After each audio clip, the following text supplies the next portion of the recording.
Mummy माझे सगळे friends बाहेर फिरायला जात आहेत तर ते मला पण विचारत आहेत मी जाऊ का? तुला फिरायला जायचंय ते लग्न झाल्यावर जा, इथे आमच्या डोक्याला ताप करू नको.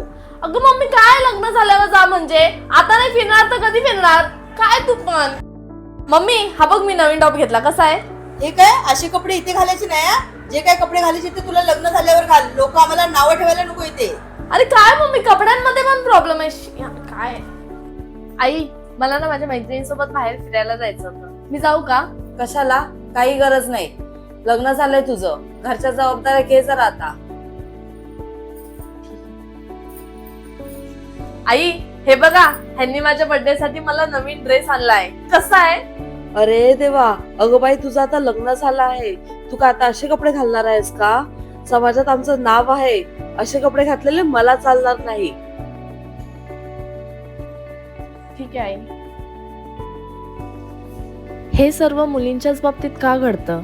लग्नाआधी आई वडिलांची बंधनं, लग्न झाल्यानंतर सासरच्यांचे नियम. ना कधी स्वतःला हवं तसं जगतायत ना कधी स्वतःच्या मनासारखं वागतायत. स्वतःच्या इच्छा मारून जगणं हेच का मुलींचं नशीब?